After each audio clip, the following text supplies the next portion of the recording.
നമ്മുടെ രാജ്യത്തിന്റെ ആഭ്യന്തരമന്ത്രി അമിത് ഷാ വലിയൊരു പ്രഖ്യാപനം നടത്തിയിരിക്കുകയാണ്. 6 മാസം കൊണ്ട് രാജ്യത്ത് ഏക സിവിൽ കോഡ് നടപ്പിലാക്കും എന്ന പ്രഖ്യാപനമാണ്. ഏക സിവിൽ കോഡിനെയും ഈ പ്രഖ്യാപനത്തെയും ഒക്കെ അനുകൂലിക്കുന്ന ആളുകളോട് ധാർമ്മികപരമായിട്ട് നമ്മുടെ ഒരു സംശയമാണ്, എന്താണ് ഏക സിവിൽ കോഡ്? ഏക സിവിൽ കോഡ് എന്ന് പറഞ്ഞാൽ എല്ലാവരും ഒരു ആചാരത്തിൽ ഒരുമിച്ച് കൂടുക എന്നതാണ്. നാനാജാതി വിശ്വാസക്കാരും മതക്കാരും ഉണ്ട്. ആ വിശ്വാസവും ആചാരവും ഒക്കെ ഉൾക്കൊള്ളുന്നതിനോടൊപ്പം നമ്മുടെ രാജ്യത്ത് സഹോദരി സഹോദരന്മാരായിട്ട് എല്ലാവരും മുന്നോട്ട് പോകുന്നു. അതാണ് നാനാത്വത്തിൽ ഏകത്വം. എന്നാൽ ഇത് നേരെ തിരിച്ചാണ് വരുന്നത്. എല്ലാവരും ഒരൊറ്റ ആശയത്തിൽ ഒരുമിച്ച് മുന്നോട്ട് പോകുക, ഇതാണ് ഏക സിവിൽ കോഡ്. എന്ന് ചോദിക്കട്ടെ, ആരുടെ ആചാരമാണ് നമ്മൾ എടുക്കുക? മുസ്ലിമീങ്ങൾ ആചാരമാണോ? മുസ്ലിമീങ്ങൾ അത് അനുവദിക്കുകയില്ല. കാരണം എന്താണ്? എല്ലാവരെ കൊണ്ടും നിർബന്ധിച്ചുകൊണ്ട് ഇസ്ലാം മതത്തിന്റെ ആചാരം, അത് അനുഷ്ഠാന കർമ്മങ്ങൾ ജീവിതത്തിൽ കൊണ്ടുവരിക എന്ന സംഭവം ഒരിക്കലും ഇസ്ലാം അംഗീകരിക്കാത്തൊരു കാര്യമാണ്. ഇനി ഹൈന്ദവ ആചാരമാണോ? ഹൈന്ദവ ആചാരത്തിൽ തന്നെ എത്ര ആചാരങ്ങളുണ്ട്.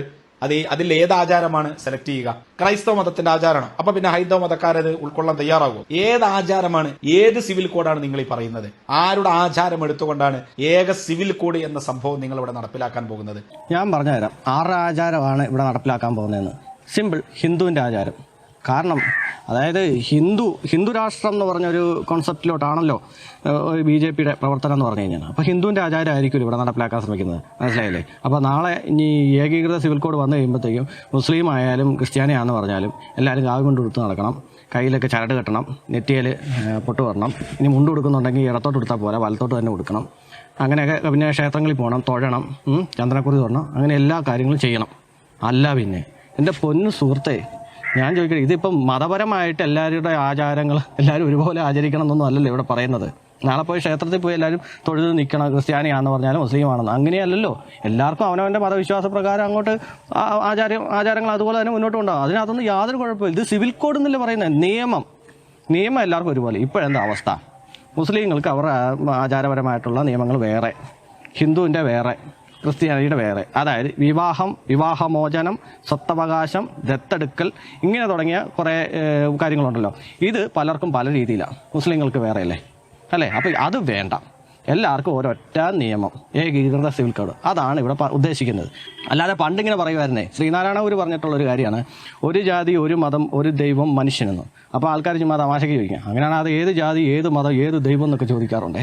എന്ന് പറഞ്ഞ പോലെ ഏകീകൃത സിവിൽ കോഡ് എന്ന് പറയുമ്പോഴത്തേക്ക് ഏതെങ്കിലും ഒരു പ്രത്യേക മതത്തിൻ്റെ ആചാരം ഇനി നാളെ മുതൽ എല്ലാവരും അങ്ങോട്ട് പാലിക്കണം. അല്ലാത്തവരൊക്കെ മര്യാദയ്ക്ക് ഹിന്ദു മതത്തിലേക്ക് മതം മാറി വരണം. അങ്ങനെ ഒരു സംഭവമേ അല്ല. ഇങ്ങനെയുള്ള കാര്യങ്ങൾ, വിവാഹമോചനം, സ്വത്ത്, ദത്തവകാശം, ഇങ്ങനെയുള്ള കാര്യങ്ങളിൽ പലർക്കും പല നിയമങ്ങളാണ്. അത് വേണ്ട, എല്ലാവർക്കും ഒരൊറ്റ നിയമം, അത്രേ ഉള്ളൂ. പിന്നെ താങ്കളുടെ വീഡിയോയിൽ ഇന്ത്യൻ കോൺസ്റ്റിറ്റ്യൂഷൻ അഭിപ്രായ പ്രകടനം എന്നൊക്കെ പറയുന്നുണ്ടല്ലോ. അതുപോലെ തന്നെ ഇന്ത്യൻ കോൺസ്റ്റിറ്റ്യൂഷനിൽ പറഞ്ഞിരിക്കുന്ന ഒരു കാര്യമാണ് ആർട്ടിക്കിൾ 44 യൂണിഫോം സിവിൽ കോഡ്. അതിനകത്ത് എഴുതി വെച്ചിട്ടുണ്ട്. അപ്പോൾ അത് BJP സർക്കാർ നടപ്പിലാക്കുന്നു എന്നുള്ളൂ. താങ്കളിപ്പം പറഞ്ഞല്ലോ ഇന്ത്യൻ കോൺസ്റ്റിറ്റ്യൂഷന് അത്രയ്ക്ക് വിശ്വാസമാണല്ലോ. അപ്പോൾ ഇന്ത്യൻ കോൺസ്റ്റിറ്റ്യൂഷനിൽ പറഞ്ഞിരിക്കുന്ന ഒരു കാര്യം BJP അങ്ങ് നടപ്പിലാക്കുന്നു, അത്രേ ഉള്ളൂ. ആർട്ടിക്കിൾ 44 എന്താണെന്ന് അറിയത്തില്ലെങ്കിൽ ഗൂഗിൾ ചെയ്ത് നോക്കുക. പിന്നെ മുസ്ലിങ്ങളെല്ലാം ഇത് സമ്മതിക്കില്ല എന്ന് അങ്ങനെ പറയാൻ പാടില്ല. കാരണം വെച്ച് കഴിഞ്ഞാൽ ഏത് മതത്തിൻ്റെ ആണെന്ന് പറഞ്ഞാലും അതിൻ്റെ മേലിലിരിക്കുന്ന ഏറ്റവും വലിയ പണ്ഡിതനാണെന്ന് പറഞ്ഞാലും അദ്ദേഹം പറഞ്ഞതുകൊണ്ട് ആ മതത്തിലുള്ള എല്ലാവരും അത് അംഗീകരിക്കണം എന്നൊന്നും ഇല്ലല്ലോ. ഇപ്പോൾ NSSന്റെ സുകുമാരൻ നായരോ അല്ലെങ്കിൽ SNDPയുടെ വെള്ളാപ്പള്ളി നടേശനോ പറഞ്ഞു കഴിഞ്ഞാൽ അവരുടെ വാക്കൊന്നുമല്ലോ ഏറ്റവും അവസാനത്തെ വാക്ക്. എന്ന് പറഞ്ഞ പോലെ താങ്കൾ ഇവിടെ ഇരുന്നുണ്ട് മുസ്ലിങ്ങൾ സമ്മതിക്കത്തില്ല എന്ന് പറഞ്ഞു കഴിഞ്ഞാൽ ഇതിനെ കൃത്യമായിട്ട് അറിയാവുന്ന മുസ്ലിം സഹോദരന്മാർ ഇവിടെയുണ്ട്. ഇതെന്താണ്, അല്ലെങ്കിൽ ഇതിൻ്റെ ദൂഷ്യവശങ്ങൾ അനുഭവിക്കുന്നവരുണ്ട്. സ്വത്ത് തർക്കത്തിൻ്റെ ആണെന്ന് പറഞ്ഞാലും ഈ തലാഖ് വിഷയത്തിലൊക്കെയാണെന്ന് പറഞ്ഞാലും ഇതിനൊക്കെ അനുഭവിക്കുന്ന ആൾക്കാരുണ്ട് ഇവിടെ. അപ്പോൾ അവരെ സംബന്ധിച്ച് അവർക്കിത് താല്പര്യമാണ്. നിങ്ങളിത് ആചാരപരമായിട്ടുള്ള രീതിയിലൊന്നും കൂട്ടിക്കുഴയ്ക്കരുതേ. അങ്ങനെ ഒരു സംഭവമേ ഇല്ല. എല്ലാവർക്കും അവനവൻ്റെ ആചാരങ്ങൾ ആചരിക്കുക.